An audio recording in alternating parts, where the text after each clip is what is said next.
আসলে শিশুর নিরাপদ ও স্বাস্থ্যকর খাবার নিশ্চিত করাটাই অ্যাকচুয়ালি আমাদের প্রধান কাজ এবং নিরাপদ ও স্বাস্থ্যকর খাবার নিশ্চিত করতে গেলে আমরা অবশ্যই ফুটানো পানি অবশ্যই সেটা ব্যবহার করতে হবে এবং জাঙ্ক ফুড যেগুলো বাইরের সেগুলো অ্যাভয়েড করতে হবে এবং হচ্ছে আপনার অভ্যাস কিছু ভালো অভ্যাস তৈরি করতে হবে, যেমন খাওয়ার আগে এবং পরে সাবান দিয়ে হাত ধুতে হবে এবং হচ্ছে আপনার টয়লেট থেকে আসার পর সাবান দিয়ে হাত ধুবে এবং অবশ্যই বাইরের খাবারটা অ্যাভয়েড করবে, ঘরের তৈরি স্বাস্থ্যকর পুষ্টিকর খাবার খাবে, প্রচুর পানি খাবে। অস্বাস্থ্যকর খাবার যেমন যদি বাইরের যেমন জুস, তারপরে অস্বাস্থ্যকর যে খাবারগুলো জাঙ্ক ফুড যেগুলো আছে ওগুলা খেলে ডায়রিয়া হতে পারে, নিউমোনিয়া হতে পারে, বিভিন্ন ধরনের রোগ হতে পারে, যেটা আমাদের অবশ্যই সেই অভ্যাসগুলো ত্যাগ করা উচিত।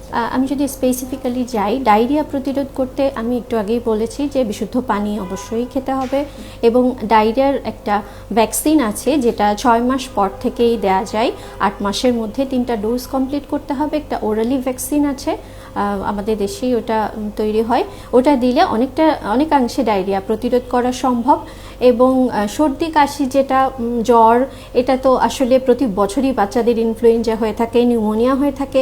তো আমরা যদি ইনফ্লুয়েঞ্জা নিউমোনিয়াটাকে প্রিভেন্ট করতে পারি, মেইনলি আমাদের তো উচিত যে prevention is better than cure অবশ্যই।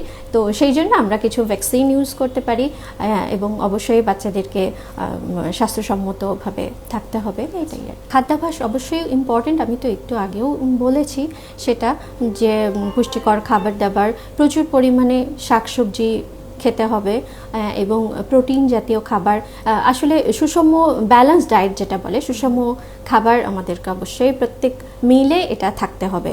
কার্বোহাইড্রেট, প্রোটিন, ফ্যাট, ভিটামিন অবশ্যই এগুলো থাকতে হবে। রোগ প্রতিরোধ ক্ষমতা বাড়াতে অ্যাকচুয়ালি যেটা হয় যে ইপিআই ভ্যাকসিন যেগুলো থাকে, ছোট একদম 1.5 মাস থেকেই 45 দিন থেকে শুরু করা হয়, সরকার থেকে দেয়া হয়, 15 মাসের মধ্যে এগুলো কমপ্লিট করতে হয়। এছাড়াও কিছু ভ্যাকসিন আছে, আমি একটু আগে রোটা ভাইরাসের ভ্যাকসিনের কথা বলেছি, ইনফ্লুয়েঞ্জা ভ্যাকসিন আছে, নিউমোনিয়া আছে, চিকেন পক্স, টাইফয়েড, এই ধরনের বিভিন্ন ধরনের ভ্যাকসিন আছে, মিজলস আছে, মিজলস, হাম, রুবেলা এগুলা যেটা বলা হয়। সরকার থেকে যেটা দেওয়া হয় মিজলস, রুবেলা, সেক্ষেত্রে একটা মামস ইনক্লুডেড একটা ভ্যাকসিন আছে এমএমআর, ওটা আমাদের সূর্যের হাসি ক্লিনিকে সবগুলা ভ্যাকসিনই অ্যাভেলেবল আছে।